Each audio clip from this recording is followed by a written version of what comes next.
Chapter 3A को done करेंगे। अब तक मैं क्या कर चुका हूँ आपको बता दूँ।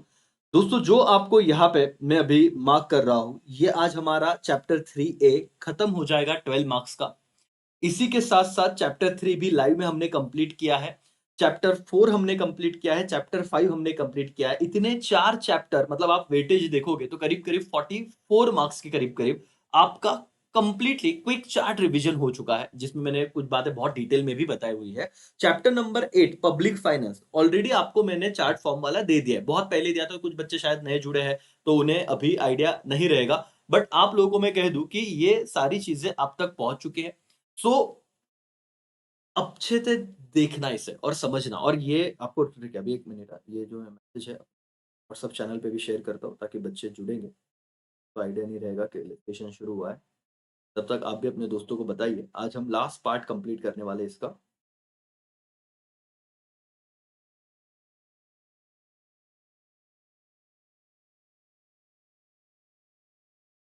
सब चैनल अगर आप व्हाट्सएप चैनल पे नहीं हो तो आप जुड़ जाइए दोस्तों। वहाँ पे मैंने लिंक शेयर कर दिया, अब टेलीग्राम पे भी कर देता हूँ। अमोल कासर एकेसीए नाम से आपको दिखेगा। जहाँ पे 19,000 स्टूडेंट ऑलरेडी जुड़े हैं टेलीग्राम पे। और इसी के साथ-साथ आपको डेली अपने WhatsApp channel Amol Kasar AKC app notification पे आए, तो आपके सामने अभी भी के पास ऐप डाउनलोड है, उन्हें आ जाएगा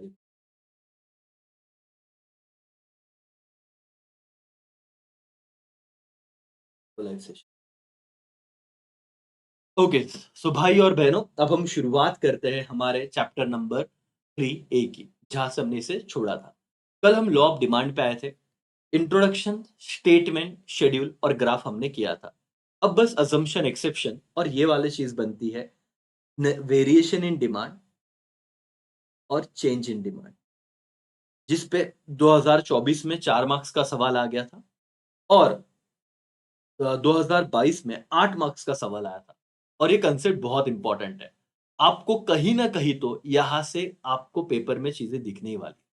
लेकिन दोस्तों हर बार की तरह हम लोग इसे मेरे चार्ट फॉर्म में करेंगे, मतलब मैं खुद आपके लिए चार्ट ड्रॉ करूँगा यहाँ पे और आप लिखिए, फिर मैं ऊपर भी आपको स्क्रीनशॉट लेने के लिए और वहाँ से भी एक्सप्लेनेशन दे दूँगा। तो आप आइए यहाँ पे और लिखना, चीज़ों को समझना शुरू कीजिए। देखो बेटा, डिमांड जब बदलता है ना, सुनो अभी मैं जो चार्ट लिख रहा हूँ, आप ये चार्ट निकालिए और फटाफट से लिख लीजिएगा।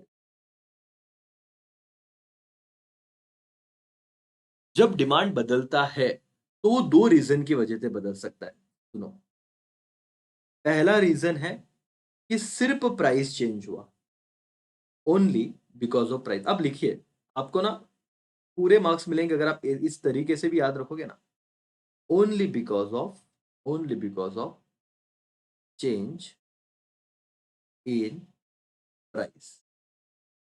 आपका प्राइस बदल रहा है, इसीलिए डिमांड बदलेगा। और बाकी जो फैक्टर है, जो अदर फैक्टर है, मैं ब्लैक में लिख रहा हूँ। Other factors remain constant constant. जब मेरा जो भी प्राइस है सर, वो सॉरी डिमांड है, वो क्यों बदला? Only because of change in price. Price बदलने की वजह से मेरा डिमांड चेंज हुआ। अदर फैक्टर क्या थे बेटा? कांस्टेंट थे। उस केस में मैं इसे क्या कहता हूँ पता है? उस केस में उस कांसेप्ट को मैं क्या कहता हूँ? उस कांसेप्ट को मैं कहता हूँ राजा, 1 मिनट। उस कांसेप्ट को मैं कहता हूँ variation in demand. Variation in demand. पहले कंसेप्ट समझ, जैसे लॉ सप्लाई के बारे में बताया था, वैसे ही डिमांड के बारे में। लेकिन बहुत बच्चों को वेरिएशन इन डिमांड ही नहीं पता। क्या? जब मेरा डिमांड सिर्फ प्राइस बदलने की वजह से बदलेगा, बाकी उसको कोई लेना देना नहीं, अदर फैक्टर सेम्स रहेंगे, इनकम नहीं बदलेगा, टेस्ट नहीं बदलेगा, है ना, कि गवर्नमेंट पॉलिसीज नहीं बदलेगा, कुछ भी नहीं बदलेगा, सब कांस्टेंट। सिर्फ प्राइस की वजह से अगर मेरा डिमांड चेंज हुआ, तो उसे मैं क्या कहूंगा? Variation in demand. क्या कहूंगा? Variation in demand. चलो यहाँ पे आके यही चीज मैं आपको चार्ट में दिखाता हूँ, तो एक साथ मेरे साथ लर्न ही कर लेना है। देखो क्या कहा हुआ है, जरा पढ़िए। When the demand for commodity change due to price change alone, सिर्फ प्राइस की वजह से, while other factor remains constant, it is known as क्या बेटा? Variation in demand. उसे क्या कहा जाएगा? Variation in demand. क्या ये समझा आपको? बोलो यस और नो। यस। तो इसी तरीके से मैं आपको वेरिएशन के साथ साथ दूसरा भी पॉइंट मैं करवा देता हूँ ताकि आपको याद रहे करके। यहाँ पे आओ, नोटबुक में चार्ट बनाते रहो आप लोग, ठीक है। व्हेन योर डिमांड चेंज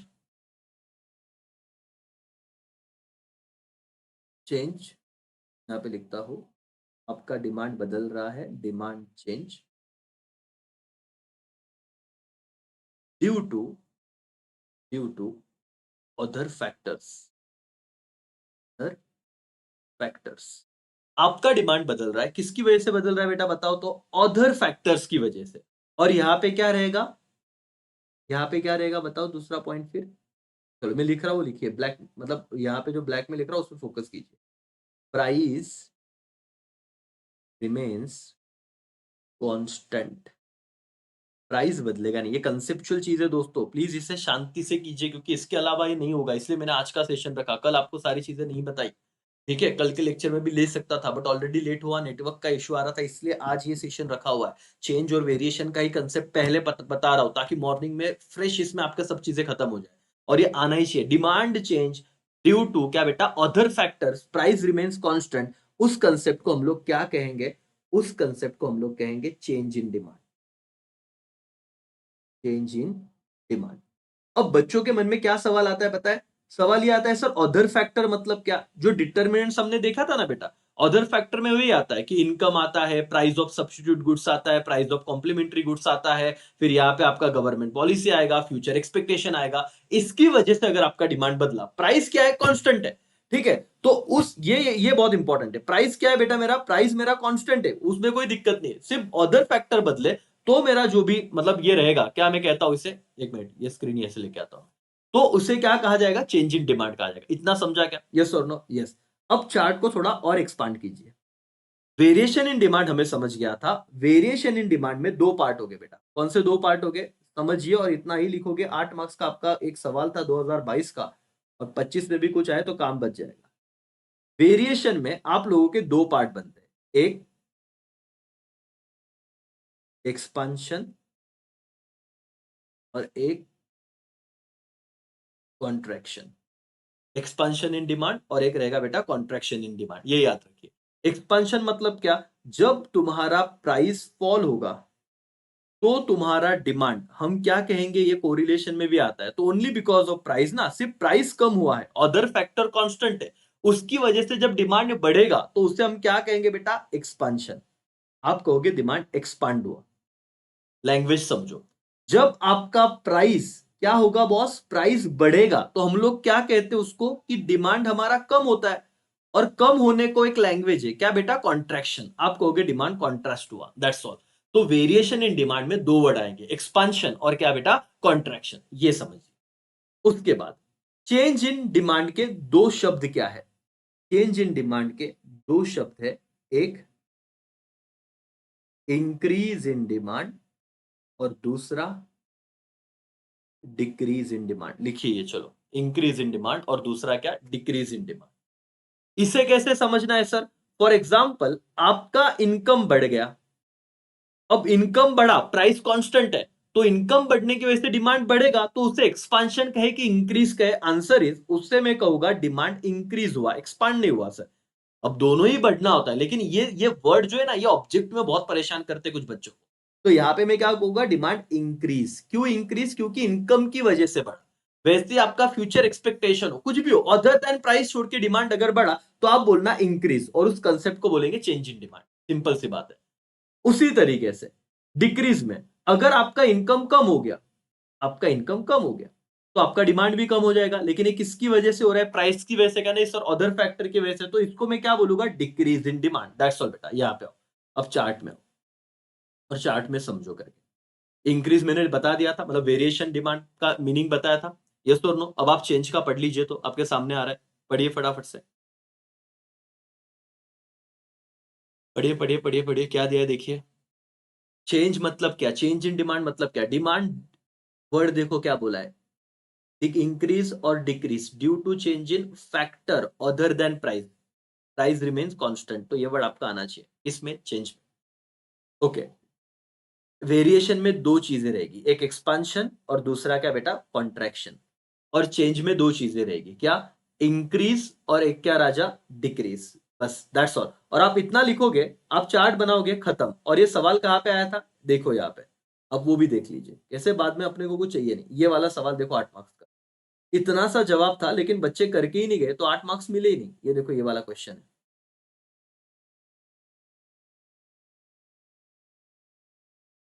ये वाला क्वेश्चन, 8 में से 8 मिल जाते। आपको मीनिंग लिखना था वेरिएशन का, वो बोल रहे भाई बताइए वेरिएशन ऑफ डिमांड मतलब क्या, चेंज इन डिमांड मतलब क्या, तो वेरिएशन का मीनिंग बताया, चेंज का मीनिंग बताया। वेरिएशन में दो टाइप है, क्या, एक्सपांशन कॉन्ट्रैक्शन, चेंज में दो टाइप है, इंक्रीज डिक्रीज। अब चार्ट भी बता दूंगा मैं। इतना लिख लीजिए, 8 में से 8 मार्क्स।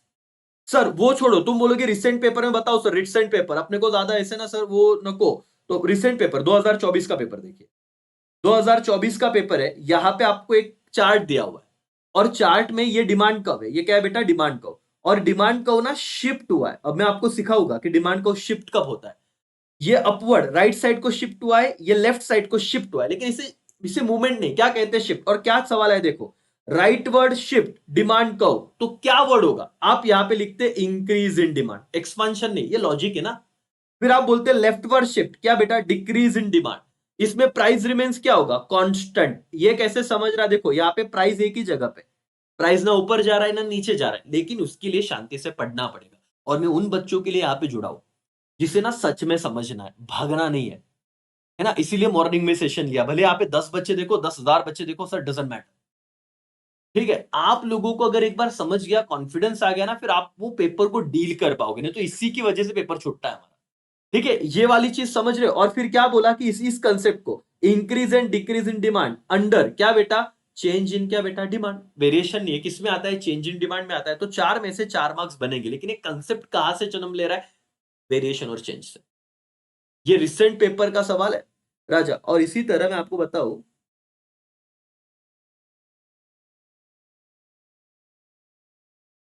ये देखो, आइडेंटिफाई द कंसेप्ट करो, तो कंसेप्ट आइडेंटिफाई करो। बच्चे बोल रहे इकोनॉमिक्स इजी है ना, मैंने बताया, अब बताओ चलो आंसर क्या रहेगा, जरा एक्सप्लेन करो।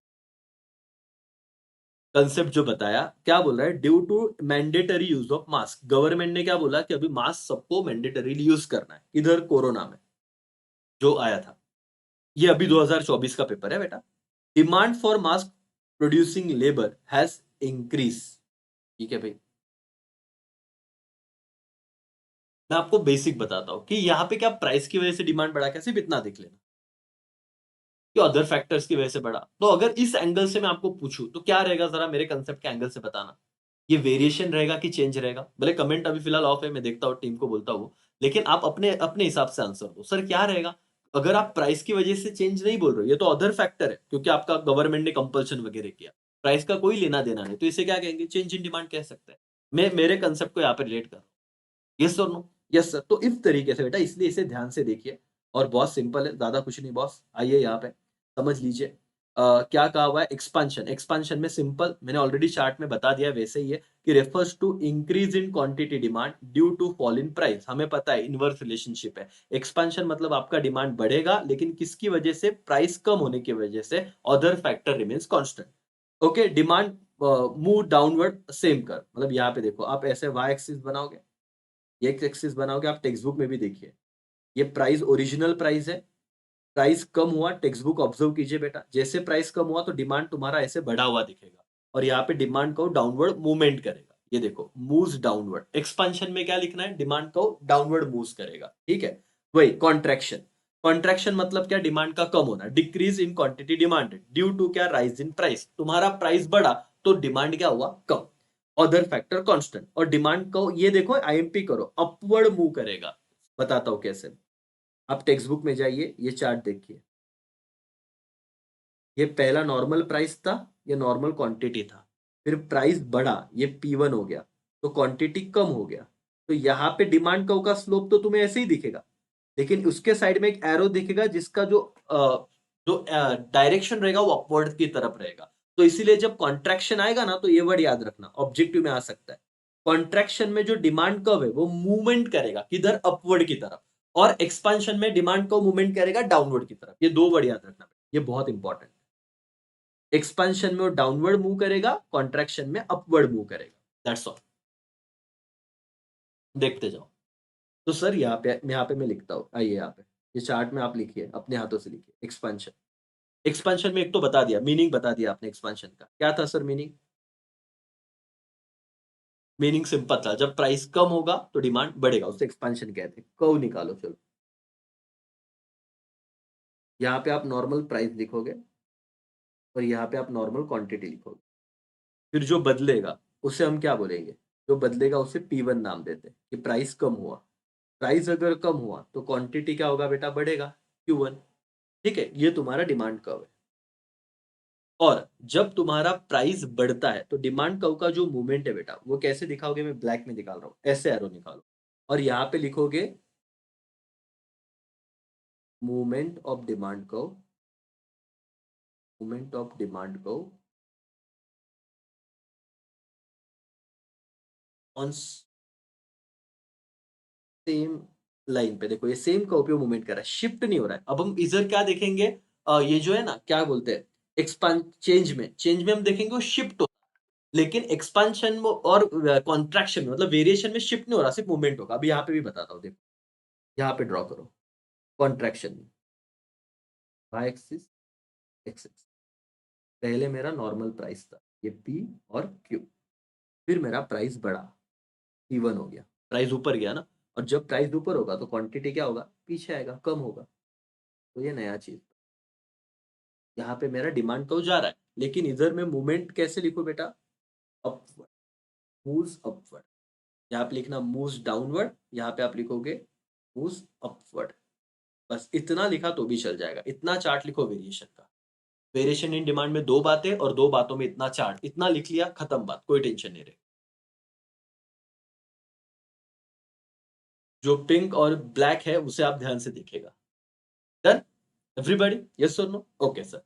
तो वेरिएशन का पूरा कंटेंट, वेरिएशन में दो वर्ड आएंगे क्या बेटा? एक आएगा एक्सपांशन और एक आएगा कॉन्ट्रैक्शन। कॉन्ट्रैक्शन मतलब डिमांड कम होना, क्योंकि प्राइस बढ़ गया। एक्सपांशन मतलब डिमांड बढ़ना क्योंकि प्राइस कम हुआ, अदर फैक्टर कांस्टेंट। और इसके चार्ट निकाल लिया। ठीक है, अब हम आएंगे change in demand. Change in demand में दो बातें, इंक्रीज और क्या बेटा? डिक्रीज। अब आप जब इसका चार्ट निकालोगे ना राजा, तो आप ऑब्जर्व करोगे कि प्राइस एक ही है। वो डिमांड कव आपको देंगे, पहला डिमांड कव ऐसे देंगे और दूसरा ऐसे दे देंगे, शिफ्ट। और यहां पे बोला जाएगा कि डिमांड कव शिफ्ट हुआ राइट साइड को। कौन से साइड को बेटा? राइट साइड को शिफ्ट हुआ। जब आपका इनकम बढ़ने की वजह से डिमांड बढ़ा, तो ये डिमांड कव पहला था, ये डिमांड कव दूसरा है, लेकिन ये एक जगह से दूसरी जगह शिफ्ट हो गया। और आप ऑब्जर्व करो, यहां पे प्राइस सिर्फ एक ही बार होगा, आपके टेक्स्ट बुक में देखिए जरा। उसी तरह डिक्रीज इन डिमांड का कव मैं आपको बताता हूं। यहां पे प्राइस एक ही बार होगा, ये नॉर्मल आपका डिमांड कर्व है। और डिक्रीज में आपका डिमांड कर्व शिफ्ट होता है, इधर शिफ्ट होता है नीचे की तरफ। और यहाँ पे भी आप बोलो कि डिमांड कर्व क्या हुआ? शिफ्ट हुआ, लेकिन कौन से साइड को? लेफ्ट साइड को। That's all. बस इतनी सी बात है। सर कहाँ पे ये लिखा है? यहाँ पे भी लिखा हो, आप स्क्रीनशॉट खींच लो, खींचना है तो। पूरा चार्ट तो दूंगा ही आपको। ये कीवर्ड, ये ऑब्जेक्टिव के लिए काम में आएगा। राइट साइड को शिफ्ट हुआ तो डिमांड इंक्रीज हुआ है, लेफ्ट साइड को शिफ्ट हुआ तो डिमांड डिक्रीज हुआ है। समझ रहा है बेटा? यस और नो? यस सर करके। ये देखिए, ये increase cause by favourable change in taste income with price constant. ये तो हमको लिखना ही है कि भाई यहाँ पे हम चेंज का पढ़ रहे हैं तो प्राइस तो कांस्टेंट रहेगा, लेकिन जो फेवरेबल चेंज हुआ, फेवरेबल मतलब इनकम बढ़ गया, उसकी वजह से डिमांड बढ़ा, तो उसे इंक्रीज कहेंगे। और डिमांड का शिफ्ट होता है। डिमांड का क्या होता है बेटा? शिफ्ट होता है। किस तरीके से आपने टेक्स्ट बुक देखा रहेगा तो आपको समझा रहेगा कि ये राइट साइड को शिफ्ट हुआ है। मैंने तो ड्रॉ कर ही दिया। और डिक्रीज मतलब क्या? अनफेवरेबल चेंज हुआ, इनकम कम हो गया, तो आपका प्राइस प्राइस कांस्टेंट था, इनकम कम होने की वजह से डिमांड कम हुआ, तो डिमांड का शिफ्ट होता है कौन से साइड को? लेफ्ट साइड को। That's all. ये खत्म। आप ये पूरे चार्ट का एक बार स्क्रीनशॉट ले लीजिए, इतना ही है, खत्म। मैं आपको दिखाता हूँ स्क्रीन पे, जस्ट अ मिनट। ठीक है, ऐसे मैं हट जाऊँ क्या? हट जाता हूँ। इसका चार्ट, इसका ना आप लोग स्क्रीनशॉट ले लीजिए, फटाफट से स्क्रीनशॉट ले लीजिए। तो मैं थोड़ा इधर कर,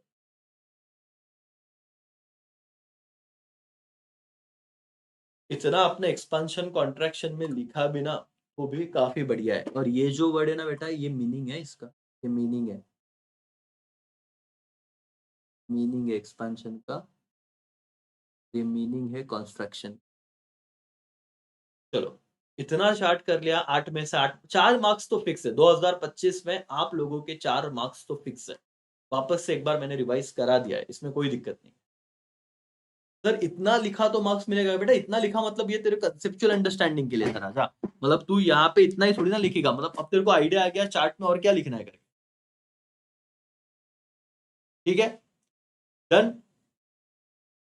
चलो लाइक कर दो बेटा, 100 लाइक तो फटाफट जाएंगे हम लोग फिलहाल लाइव में। तो अभी इस चैप्टर का 95% विषय खत्म हो गया बेटा। अब दो ही चीजें हैं, अजम्पशन, एक्सेप्शन। और मैंने कल ही आपको बताया था कि डिटर्मिनेंट्स करने के बाद हम लोग कुछ बेसिक अजम्पशन लेते हैं। इसका आप स्क्रीनशॉट खींच लीजिए कि हम लोग अज्यूम करेंगे कि इनकम कांस्टेंट होगा, प्राइस छोड़ के जो भी चीज है ना उसको सेम या कांस्टेंट बोलेंगे। कंज्यूमर इनकम रिमेन्स अनचेंज, ये assumption. No change in population, population size remains constant. Constant price of substitute, constant price of complementary, ये हमने देखा था डिटर्मिनेंट्स में। तो आप डिटर्मिनेंट्स का आंसर लर्न कर रहे हो तो वहां पे बस ये चीज लगाइए, प्राइस को छोड़ के बाकी सब कांस्टेंट या नो चेंज कर देना। जैसे price of substitute goods remains unchange, price of complementary goods remains stable या नो चेंज। फिर नो फ्यूचर एक्सपेक्टेशन, है ना, कि consumer don't expect about future price, क्योंकि वो फ्यूचर प्राइस को एक्सपेक्ट करेगा तो हो सकता है कि डिमांड बदल जाए। लेकिन हम लॉ ऑफ डिमांड में सिर्फ दो ही चीजों की वजह से ये देखते हैं कि प्राइस, डिमांड क्यों बदल रहा है, बिकॉज ऑफ प्राइस। ये लॉ ऑफ डिमांड में एक रूल है, बाकी सब चीजें सेम रहेंगे। Unchange preference, taste habits preference नहीं बदल रहा है, टैक्सेशन पॉलिसी नहीं बदल रहा है, दैट्स ऑल। तो आप लोग यहाँ पे ज्यादा लोड मत लीजिए। मैंने आपको कल क्या बताया था बेटा, आप लोगों को जब लॉ ऑफ डिमांड लिखना है तो आपको बेसिक रूल क्या है, आप लोगों को सबसे पहले लिखना है इंट्रो। इंट्रो में क्या लिखोगे बताओ, लॉ ऑफ डिमांड किसने दिया था, प्रोफेसर अल्फ्रेड मार्शल। कौन सी बुक में, उनकी बुक थी प्रिंसिपल ऑफ इकोनॉमिक्स, जो कब पब्लिश हुआ था, 1890, 1890। इंट्रोडक्शन डन हो गया। दूसरा आपको क्या लिखना है बेटा, दूसरा लिखना है स्टेटमेंट। स्टेटमेंट क्या था, कैसे शुरू करते हो, आप लिखते हो other things remains constant, other things remains constant. क्या, जब प्राइस बढ़ेगा, higher the price lower the demand, है ना, and lower the price higher the demand, खत्म हो गया। तो इसमें there is a inverse relationship, और एक पॉइंट लिखना कि इनवर्स रिलेशनशिप है प्राइस और डिमांड में, स्टेटमेंट डन। फिर तीसरा हमारा पॉइंट था, तीसरा हमारा था शेड्यूल। अच्छा, शेड्यूल कितना सिंपल था सर, अभी यहाँ पे आपको बताता हूँ साइड में, एकदम सिंपल तरीके से ड्रॉ करके। क्या लिखा था, प्राइस 10 रुपया था, 8 रुपया था, 6 था, 4 था, 2 था। जैसे प्राइस कम हो रहा है तो डिमांड क्या होगा, बढ़ेगा, 1 2 3 4 5। ओके, और एक्सप्लेनेशन दो, एक्सप्लेनेशन में कहोगे कि प्राइस जब 10 रुपया था तो डिमांड 1 kg था, और प्राइस जब 2 रुपया हुआ डिमांड 5 kg हुआ। तो हमको दिख रहा है कि जैसे जैसे आपका प्राइस कम हो रहा है वैसे डिमांड बढ़ रहा है। अपने ओन लैंग्वेज में लिखो, शेड्यूल डन। शेड्यूल के बाद कंपलसरी हमको क्या लिखना है राजा, उसका डायग्राम या ग्राफ, आप कुछ भी बोलो। ग्राफ कैसे करना है, सिंपल है सर। आपको ये जो वर्टिकल लाइन है उसे वाई एक्सिस बोलना है, हॉरिजॉन्टल को एक्स बोलना है। वाई एक्सिस पे आप प्राइस लिखोगे, 0 2 4 6 8 10 जो ऊपर दिया, और एक्स एक्सिस पे आपका क्वांटिटी डिमांडेड रहेगा, और आपका डिमांड का नीचे जाएगा। सर इसका एक्सप्लेनेशन कैसे दे, एक्सप्लेनेशन सिंपल है बॉस। पहला पॉइंट लिखना, वाई एक्सिस पे प्राइस है, दूसरा पॉइंट एक्स एक्सिस पे क्वांटिटी डिमांड है, तीसरा पॉइंट इसको नाम दे देना डिमांड कर्व को, D D, D D demand curve है। चौथा पॉइंट उसका मूवमेंट क्या है बेटा, आप लिखना डाउनवर्ड है। डन। फिर वो पूछ पूछ के क्या पूछेंगे, अब तक जितने भी पेपर हमने देखे बेटा, ये 4 पॉइंट कॉमन है। उसके बाद पेपर में अगर बोला अजम्पशन तो अजम्पशन, एक्सेप्शंस तो एक्सेप्शंस। वो आपको बहुत बार बोर्ड में ऐसा क्लियरली देते, क्या देते कि बताओ law of demand right with assumption या law of demand right with exceptions. समझ में आ रहा है, तो आप लोगों को अजम्पशन वाला तो मैंने पॉइंट बताया अभी अभी, अजम्पशन आया तो आप लोगों ने डिटर्मिनेंट्स किया हुआ है। उसमें हम लोग क्या करेंगे सर, उसमें सिंपल सी बात करेंगे सर, जैसे कि no change in price of which goods, substitute goods, no change in price of complementary goods. उसके बाद क्या करोगे, no change in size of population, no change in taxation policy या कांस्टेंट, नो चेंज कांस्टेंट ये word लगाओ, आपके 5-6 point done हो जाते हैं। ओके, तो हमारा मानना है कि जब लॉ ऑफ डिमांड हम करेंगे तो सिर्फ और सिर्फ प्राइस की वजह से ही बदलाव आएंगे, बाकी कोई भी फैक्टर बदलेगा नहीं। और इसका इसलिए स्क्रीनशॉट खींचो, तो मैंने आपको एक कल का जो पॉइंट मैंने पढ़ाया था वापस इसलिए बताया ताकि आपको एक बार रिवीजन हो जाए। इतना सिर्फ स्क्रीनशॉट खींच लो, आप लोगों को एटलीस्ट आइडिया आ जाएगा कि इतने ही पॉइंट लिखने हैं करके, अजम्पशन। That's all.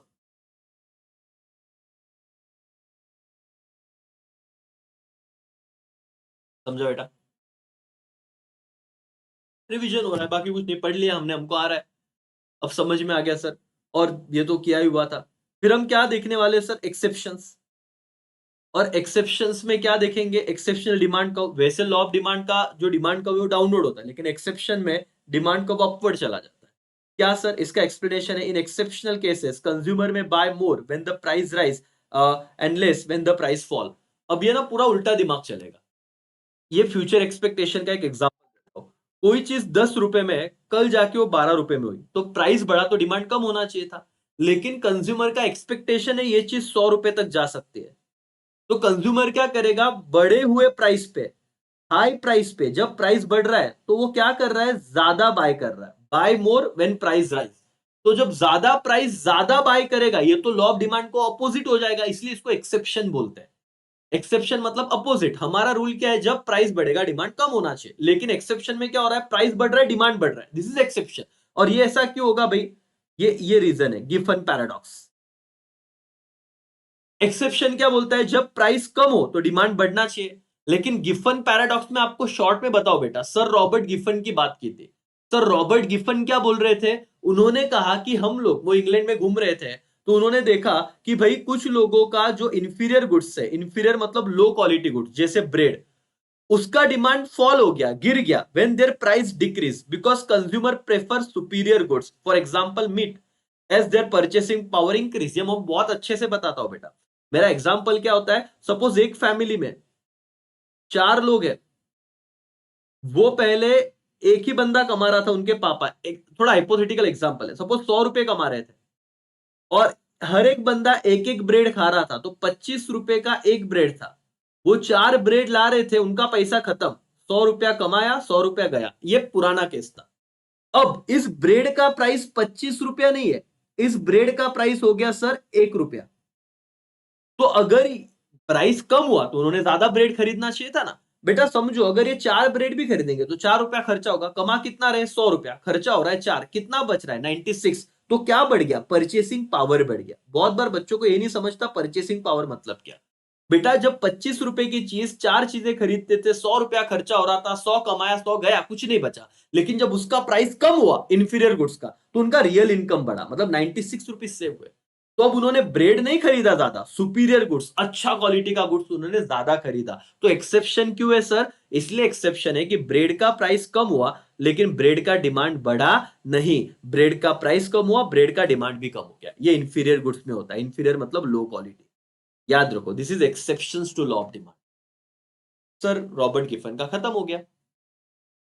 फिर रिवाइज हो गया, तुमको याद आ गया, तुमने ऑलरेडी पहले पढ़ा रहेगा। प्रेस्टीज गुड्स में क्या करते थे हम लोग, बताओ तो बेटा। ये रिवीजन के लिए लेक्चर है, बाकी कुछ नहीं। प्रेस्टीज गुड्स में याद आ रहा है, देखो यहाँ पे शॉर्ट पॉइंट में, expensive goods like diamond and gold are bought more when the price rise as they are considered status symbol. Yes, ये वाला पॉइंट देखना, इसको स्टेटस सिंबल लिया गया, मतलब हमारे पास महंगी चीज है। मेरे फ्रेंड ने 1 करोड़ का नेकलेस पहना है, सपोज लड़कियां बोल रही हो कि मेरे फ्रेंड ने 1 करोड़ का नेकलेस पहना है, तो मैं 2 करोड़ का पहनूंगी, भाई मुझे दिखावा करना है। तो expensive goods, diamonds, golds bought more, भले प्राइस ज्यादा है तो इनका डिमांड भी ज्यादा रहेगा। दिस इज एक्सेप्शन, उल्टा होना चाहिए। समझ में आ गया, ठीक है। स्पेक्यूलेशन, स्पेक्यूलेशन मतलब क्या राजा, अंदाजा। When consumer expect price to rise further, they buy more at higher price in anticipation। मतलब सर जैसे मैंने कहा कि अभी दिवाली आ रही है, फॉर एग्जाम्पल दिवाली आ रही है, और पता है, यहाँ पे शुगर का एग्जाम्पल दिया, ऑयल का एग्जाम्पल दिया, इसलिए बोला बिफोर दिवाली। उन्हें पता है कि अगर शुगर अभी 30 रुपीज केजी है, और दिवाली आने पे 30 का, सॉरी अभी 40 हुआ, और दिवाली आने पे वो 60 रुपीज केजी होने वाला है। ऐसे पप्पा को अंदाजा लगा कि अभी 30 का 40 हुआ है, अभी नहीं खरीदेगा तो 40 का 60 हो जाएगा, तो बड़े प्राइस पे ही ज्यादा खरीदते हैं। इसको फ्यूचर स्पेकुलेशन कहते हैं कि ज्यादा प्राइस पे ज्यादा खरीदना। स्पेकुलेशन क्लियर है? ठीक है। प्राइस इल्यूजन आपने पढ़ा है, आपको आता है क्या? वही चीज कनेक्ट हो रही, क्या रिवाइज हो रही, क्या? बोलो बेटा। कंज्यूमर ये भरोसा करता है क्या कि अगर हाई प्राइस लिया ना तो बेटर क्वालिटी मिलेगा। इससे लीडिंग होता है high demand even at higher price. दो चीजें दिखाई जाती है साहब, ये चीज आपको 50 रुपए में मिलेगा, ये चीज आपको 55 रुपए में मिलेगा। सांप क्या सोचते? सांप सोचते 5 रुपया देके ज्यादा ही खरीदता ना, अच्छा ही खरीदता ना। तो ये जो इल्यूजन है, लोगों को लगता है कि ज्यादा देंगे तो अच्छा मिलेगा, ये जो बिलीव सिस्टम है उनके कि ज्यादा प्राइस मतलब अच्छा क्वालिटी, यहां पे फंसते हैं और ज्यादा प्राइस पे ज्यादा खरीदते। एक्सेप्शन। इग्नोरेंस। इग्नोरेंस में आपको याद आ रहा है बेटा क्या पढ़ा था आपने? Due to lack of knowledge consumer buy more at higher price. मतलब एक मार्केट में कोई चीज 20 रुपए में मिल रही है और अगर थोड़ा सर्च किया होता तो वही वही चीज 5 रुपए में मिलती है, लेकिन कंज्यूमर इग्नोर था और 20 में खरीद लेता है। ठीक है, हल्का फुल्का पॉइंट था। Habitual goods. हैबिचुअल याद करो क्या लिखते हैं हम लोग हैबिचुअल में? एक्सेप्शन से सिगरेट, बीड़ी, गुटखा। क्या है सर? कि goods like tea are purchase in same quantity despite price increase due to consumer habits. Goods like cigarette, goods like gutkha, जो भी बोलो, कि उन लोगों को आदत है तो भले प्राइस बढ़ेंगे ना तो वो लोग सेम क्वांटिटी में ही खरीदेंगे, वहां पे बाइंग कम नहीं होगा। हम क्या बोलते हैं? प्राइस बढ़ा तो डिमांड कम होना चाहिए, लेकिन हैबिचुअल गुड्स में ऐसा होता नहीं है। तो ये 6 पॉइंट है आपके, इसकी मेमोरी टेक्निक में दे चुका हूं, है ना? लेकिन मेमोरी टेक्निक छोड़, मेमोरी टेक्निक से तो हेडर लर्न हो जाएगा, अंदर का पॉइंट देख लो, आप एक बार वापस देख लो। बच्चे ये भूल जाते हैं अंदर क्या लिखना है। अब सिंपल है, ये चार्ट इसलिए बना है कि आपको क्विकली याद आ जाए, क्योंकि पूरा टेक्स्ट बुक पढ़ना पॉसिबल नहीं बार बार। Exceptions are done. ठीक है सर, तो हो गया हमारा चैप्टर कल का पहला लेक्चर बेटा, आज का दूसरा लेक्चर। ऐसे करके पूरा चार्ट मैंने आपको कंप्लीट करा के दिया। मार्केट डिमांड सिर्फ एक बार बता देता हूं, मार्केट डिमांड में कुछ नहीं सर, आप लोगों का प्राइस 8 2 6 4, ठीक है, 8 10 8 6 4 2 ऐसे रहेगा। 5 10 15 20 25, 5 5 से डिमांड बढ़ेगा, प्राइस कम हुआ तो डिमांड बढ़ रहा है। आप अपना टेक्स्ट बुक देखिए, 10 15 20 25 30, टेक्स्ट बुक में ये दिया हुआ है। 15 20 25 30 35। What is market demand? जब हम इन सबको ऐड करेंगे, कलेक्शन सारे सेलर का डिमांड एक साथ लाएंगे तो मार्केट डिमांड होगा। 15 15 से बढ़ाते जाना, तो आप देखोगे टेक्स्ट बुक में 30 45 60 75 ऐसे दिखेगा। तो कलेक्टिव जब प्राइस बढ़ेगा तो मार्केट डिमांड क्या होगा? कम होगा। तो ये सेम रिलेशन रहता है करके। That's all. चलो 100 लाइक के करीब करीब हम आ चुके हैं, धन्यवाद आपका। आपके लिए पूरा चार्ट हमने प्रिपेयर किया है बेटा। ठीक है, ये चार्ट आपको अपने व्हाट्सएप सॉरी एप्लीकेशन पे, एक इसी ऐप पे मिलेगा। इतने चार्ट में पूरा चैप्टर डन है आपका। वो दिखने को इतना सा दिख रहा है, ठीक है, लेकिन इसमें सब कुछ कवर है पॉइंट वाइज, और 12 मार्क्स के सवाल आएंगे। तो यहाँ पे अब हम लोग रुकेंगे। आप लोगों के दोनों ही चैप्टर अब डन हो चुके हैं। 100 लाइक्स के लिए शुक्रिया। जुड़े डेफिनेटली 1000 लाइक्स तक लेके जाना आपकी जिम्मेदारी है, और इतना आप देखते रहो तो चैप्टर खत्म करने में कोई दिक्कत नहीं। ठीक है, चलो मंडल आभारी है, जिन्हें लाइक किया भगवान उनको खुश रखे, उनके मार्क्स बढ़ा दे, है ना? उनको उनको सब याद आए एग्जाम में, है ना? उनकी कृपा बरसती रहे। Thank you so much, bye bye, take care, जय हिंद जय भारत।